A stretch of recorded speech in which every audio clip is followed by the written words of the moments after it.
Hi, it's Annie. I have a Feldenkrais lesson as well as a nature awareness lesson to improve your finger dexterity and sensitivity with your fingers.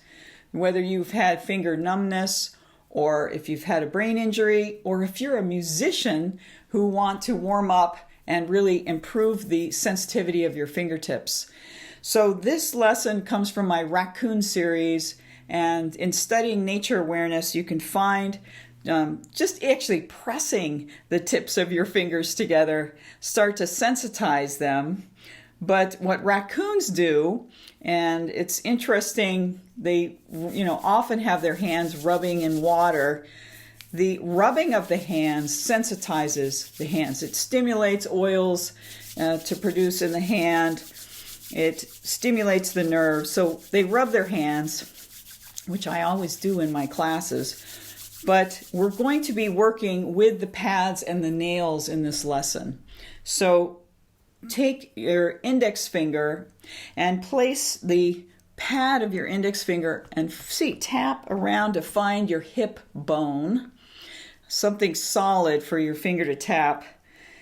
And some of my other lessons I'll use a board or tabletop or something like this. But by connecting with your own body, there's an internal wiring that's so helpful for balance, coordination in the brain. Now you're going to take your other index finger and press on top of the nail. And if you want, you could tap the nail a little bit and then press on it. So if you've had an injury to your brain or cerebral palsy or some kind of neurological condition, this is so helpful for this internal mapping. But even without those conditions, you can improve and refine your sensitivity just doing these simple movements. So pressing on the nail, you can tap the nail with the other index finger. And then we're going to turn it over, and that might be tricky depending on your dexterity with your wrist and your shoulder. You can move it in front to kind of curl the wrist and tap now the back of the nail. You can press it in, make circles, and maybe tap on it a little bit, and then slide it across to your other hip bone, and tap the back of your nail. If you're not really sure where the hip bone is, go back to the pad and press on the pad, and then flip your finger over so the nail of that left index finger is pressing. We're still working with the same finger. You can tap on it with your finger and then slide your back of your left index finger on your thigh. Now, go slowly, and it's an interesting thing to be connecting these two fingers like this. Yeah. It's like the right hand can drive the left finger and then go across to the other leg. And you can go all the way down to the foot if you want, or you can lift your foot up if you like. There's just endless things you can do to make this an interesting movement practice. Yeah.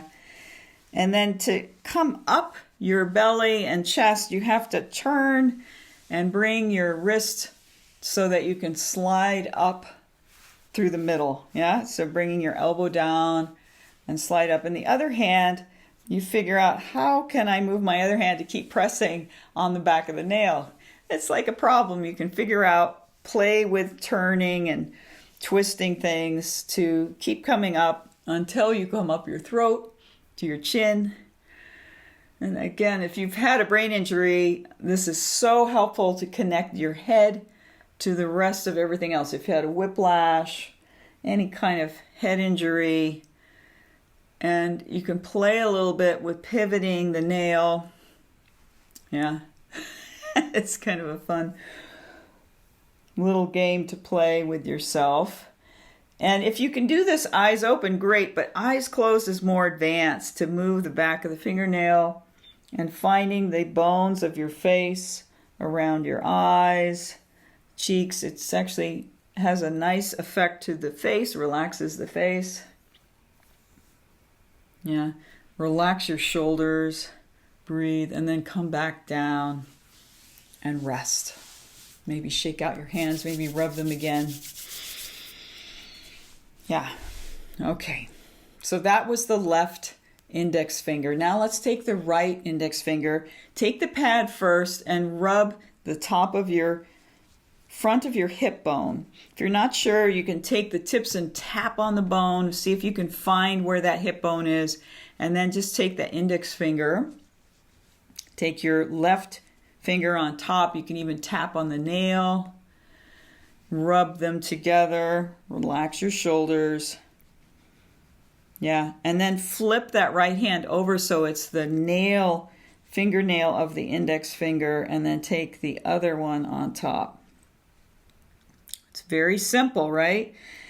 And then from there, slide across to your other hip bone, and you can tap on the pads that pushes on the back of the nail. Make circles.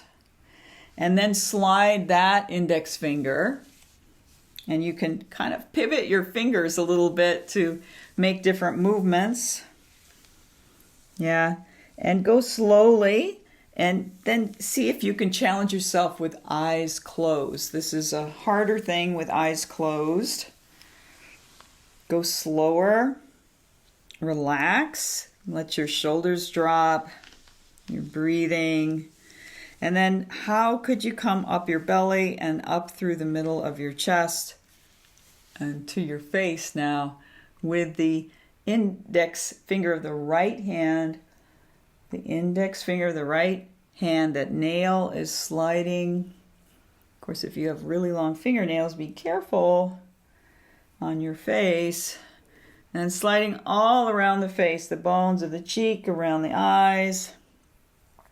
Yeah.